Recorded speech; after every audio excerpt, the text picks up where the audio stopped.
আসসালামু আলাইকুম ভিউয়ার্স। আজকের ভিডিওতে দেখাবো থাইল্যান্ডের ই ভিসা আবেদন করার পদ্ধতি। থাইল্যান্ডের আবেদন প্রক্রিয়া এখন আরও সহজ।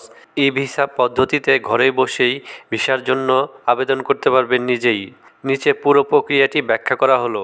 প্রথম ধাপ, রেজিস্ট্রেশন এবং আবেদন।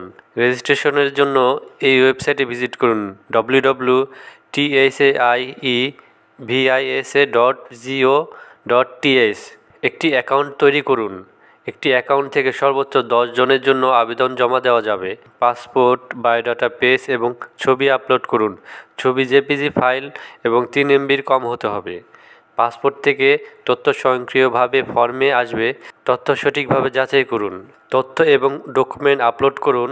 প্রয়োজনীয় ডকুমেন্ট যেমন ব্যাংক স্টেটমেন্ট বা বর্তমান অবস্থানের প্রমাণ আপলোড করুন। ভিসার ধরন নির্বাচন করুন। Visa fee, tourist visa single এন্ট্রির জন্য 3,500 টাকা এবং ট্যুরিস্ট ভিসা মাল্টিপল এন্ট্রির জন্য 17,000 টাকা। অন্যান্য ভিসার বিস্তারিত তথ্য এই ওয়েবসাইটে পাবেন। এমবেসি নির্বাচন করুন। বাংলাদেশ থেকে আবেদনকারীরা শুধুমাত্র ঢাকার রয়্যাল থাই এম্বাসির মাধ্যমে আবেদন করতে পারবেন। দ্বিতীয় ধাপ, পেমেন্ট প্রক্রিয়া। Payment info summary PIS sheet. আবেদন জমা দেওয়ার পর এটি পাবেন।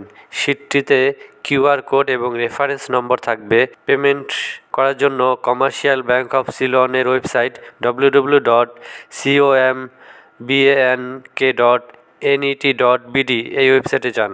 ভিসা ফি জমা দেওয়ার পর পিআইএস শিটটি পেমেন্ট প্ল্যাটফর্মে আপলোড করুন। পেমেন্ট নিশ্চিত হলে রিসিপ্ট ইমেলে পাঠানো হবে। তৃতীয় ধাপ, ভিসা অনুমোদন।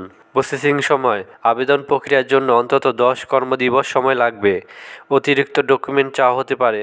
ই ভিসা গ্রহণ, ইমেলের মাধ্যমে অনুমোদিত ভিসা পাবেন। ই ভিসা প্রিন্ট করে থাই ইমিগ্রেশনে দেখাবেন। এই প্রক্রিয়া অনুসরণ করলে আপনি নিজেই ঘরে বসে কোনো এজেন্টের সহায়তা ছাড়া নিজেই আবেদন করতে পারবেন থাই ই ভিসার জন্য। ধন্যবাদ।